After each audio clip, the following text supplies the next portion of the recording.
Hello everyone and welcome back to the Great Book of Grudges. My name is Nathan and here we have a bunch of new potential leaks. Upcoming Total War games they call it, and I feel it's time to discuss this. It's been floating around I think since yesterday. It's one of these things where there's been a lot going on since the potential Star Wars Total War. I'm not shooting the idea down on it, it's more of the case it doesn't seem like it's going to happen, but there's a few things that we need to talk about, so let's just jump right in section for section. So we're going to read over the post. The first bit here is Creative Assembly's in a bit of a leaking mood lately, so this is all information Total War Center about the current plans for the Total War franchise. This is based on the site's direct contacts with Horsham and corroborating evidence from independent sources. Now, I'm not sure if Creative Assembly are still giving information to Total War Center, considering that that site is no longer the hub for Total War. I will say that this could just be based on going off random leaks that you can see and random rumors, considering that a bunch of the information here is stuff that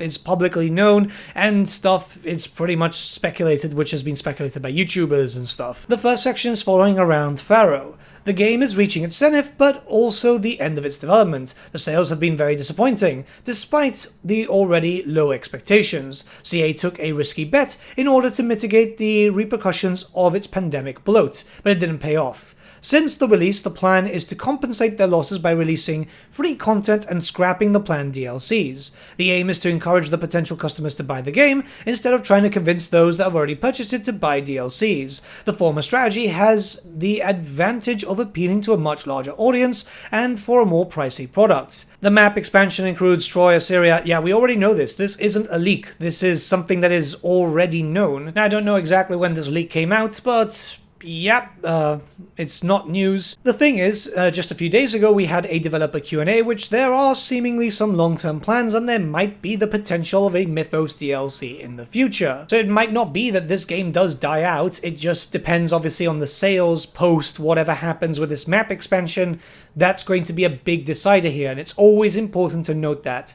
If the map does well, if the expansion does well, people will end up buying and then people will want to support it more. I'm not too sure how a massive map expansion is going to be mitigating costs too, considering that there's a lot of work there to basically transform the map into something double or a little bit over double its size. It still sounds like it is a lot of work, considering that we also know, as I had spoken to someone fairly high up at CA Sofia, that they found a way to code to move the map from 0-0, so that means that a lot of work must have gone into this. Alright, let's move on to Warhammer 3. The game is in stable condition and performed very well in pre-orders, although it somewhat failed to meet CA's high expectations for the DLC sales. Okay, first up, if CA keep making horrible fucking decisions when it comes to DLCs, and obviously the launch of the game was atrocious in its own right, that's going to happen, isn't it?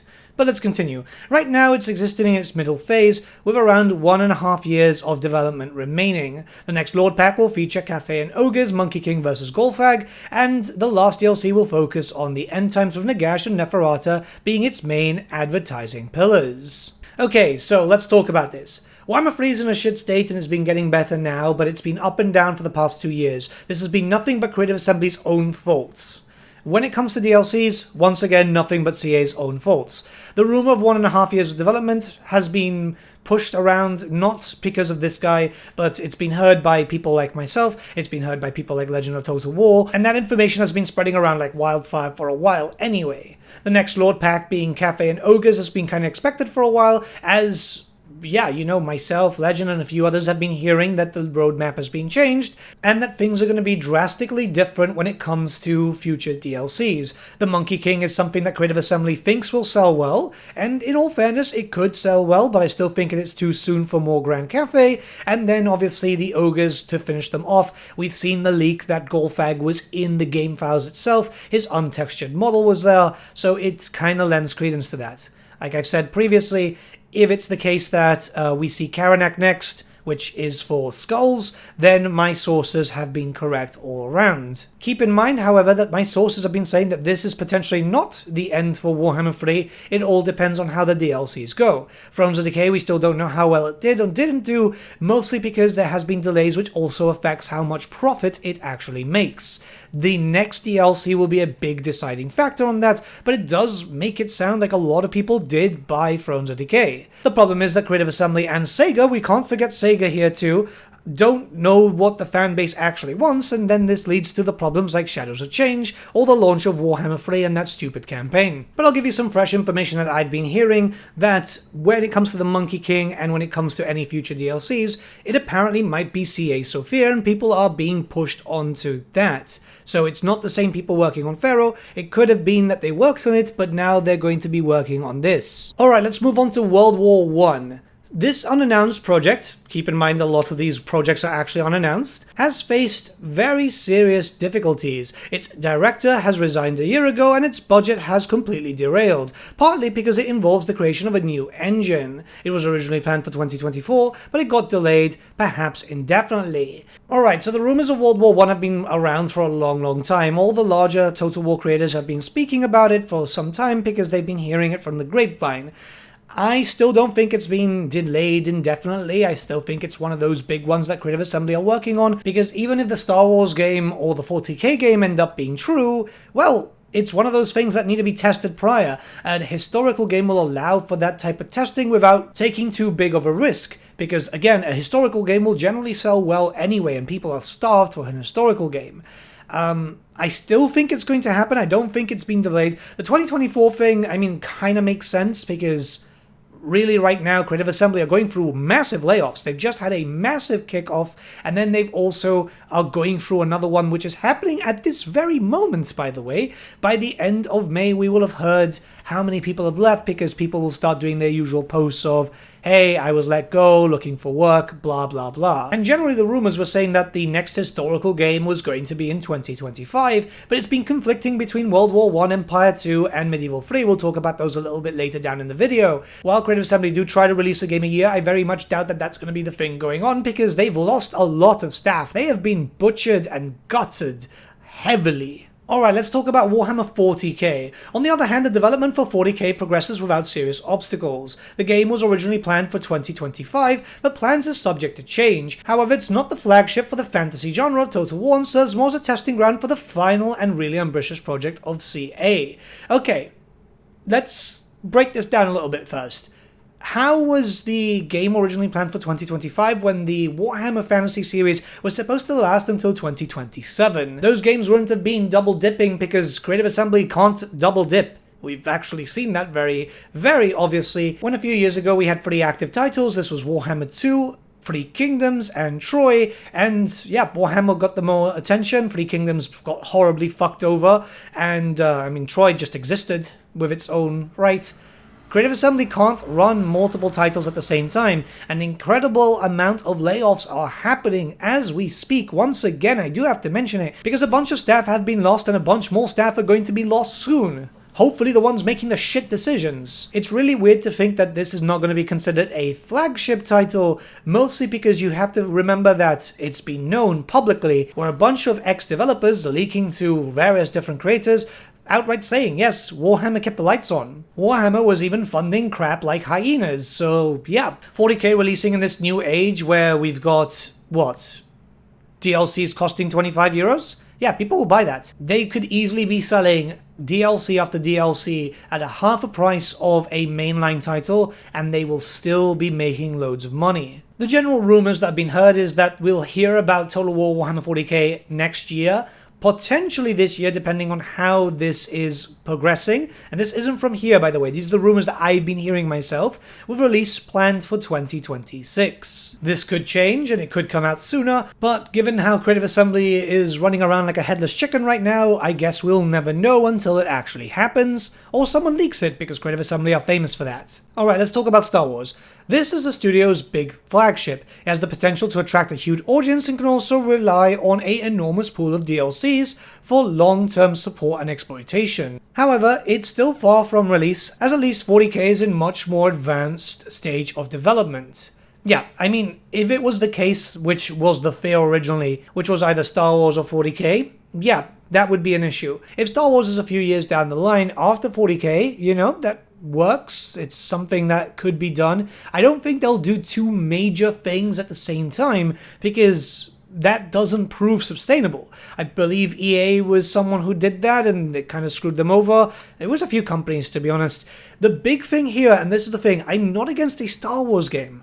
I know you guys might think that. It's more of the case of when it's coming towards a Total War game, CA know how to rush projects and fuck them over. The hype will be real, they'll put more production into it, but in an increased rush and crunch state, and that's how you get issues like, for example, Warhammer 3's launch title being absolutely abysmal. I am seeing a lot of Star Wars YouTubers going, this could be amazing, the biggest game of all time for Star Wars, blah blah blah blah blah. As someone who has historically played a lot of Total War, I am worried, and don't get me wrong, I am worried about 40k also, and it's not just because of Warhammer 3, it's because of Rome 2, it's because of Attila, it's because of Three Kingdoms.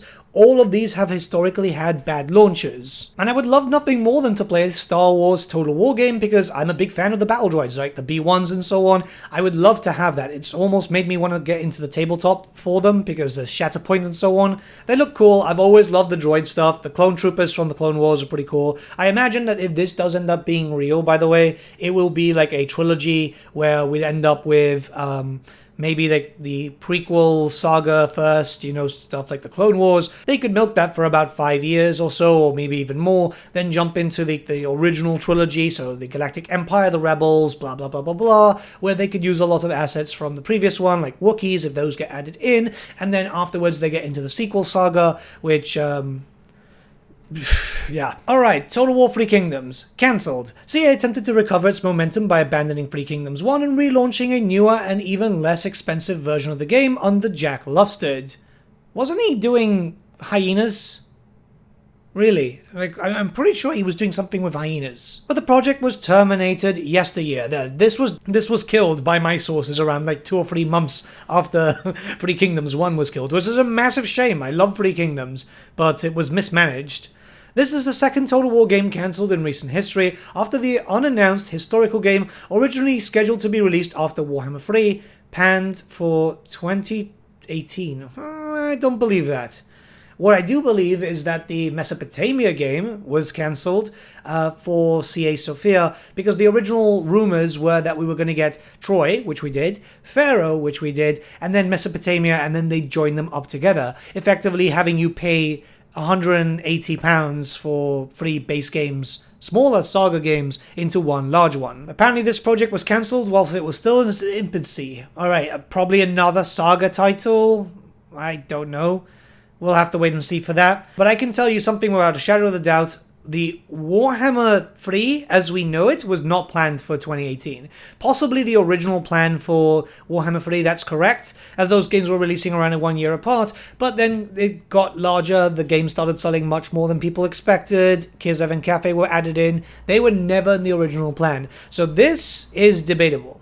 But let's continue. The reason was that CA wanted to produce a more quickly and cheaper game to make. Yes, they'd like to cut costs a lot, and which is why we end up with so many issues, in order to appease the historical fans, following the atrocious reception of the Warhammer 2 trial, and the disappointing sale figures of that game, as well as its predecessor. That's fucking bullshit, though. This is why you have to take the leaks with a grain of salt, because Warhammer 2 sold stupidly well. It's why Games Workshop greenlit Cafe and Kislev. This is a really big reason why I don't believe any leaks that start popping up until my sources start validating stuff, because some of these leaks are written by literal chimpanzees. The problem with Three Kingdoms was that Creative Assembly had this weird thought of, let's do mismanaged DLC, some of them being absolutely awful, let's be honest about that, and then doing random things like starting off with the 8 princes. You don't start with the end of the story. It is stupid beyond measure, but I would not say that Warhammer 1 and Warhammer 2 did not sell well. Like, we know it's kept the lights on. It's literally been in the financial reports. It's a shame that we won't see a Three Kingdoms 2, but really what should happen is they should go back and fix the game, because there's a lot of issues with Three Kingdoms right now. What's wild here is that these supposed leaks don't have anything about Med 3 or Empire 2, which have been rumored to be in the works for a while, and have been a subject of discussion a number of times in pretty much the last 9 months. So I'm not sure what's going on here. Again, this is an odd thing because we've heard it from very valid sources that Med 3 and Empire 2 are happening. Creative Assembly do plan a lot of stuff well in advance. They have a 10-year plan, and this is actually fairly well known. But their plans change so much that it's really hard to keep it consistent with rumors and anything going on. Hell, like the Monkey King now becoming a thing, that's becoming the strong rumor, and I think it's very much true, but most people had their hearts set up on a Slaanesh versus High Elves versus Dark Elves DLC to finally finish off another Monogod faction, finally get a rework in for the High Elves and the Dark Elves too, because they both need a little bit of TLC. This is very, very bizarre. I imagine more leaks will start happening soon if these are right. I'm not saying that these are right, because we'll have to wait and see here. It's one of these very strange circumstances. Yeah, we're going to have to wait and see. It's odd. Again, I like the idea of a Star Wars game, but I'm also kind of scared about it. I'm also kind of scared about a 40k game too. It's CA being CA. I'm just expecting Total War Hyenas being announced at some point too at this point. There seems to be a lot of games in the works for a company that just acts like, what, 50% of its staff prior, and it's going to be another 25% now? I mean, if they can get it done, it's going to question what the hell all these other people were doing whilst they were working at CA in the first place, that's for sure. But yeah, let me know what you guys think in the comments below. Let's start a bit of a discussion. Man, I'm really disappointed. I sound a bit annoyed, and it's mostly because, like, today's my birthday. I wanted to do this fun Slaanesh speculation DLC, and all these leaks are popping up all over the place, and it's like awesome. Fun.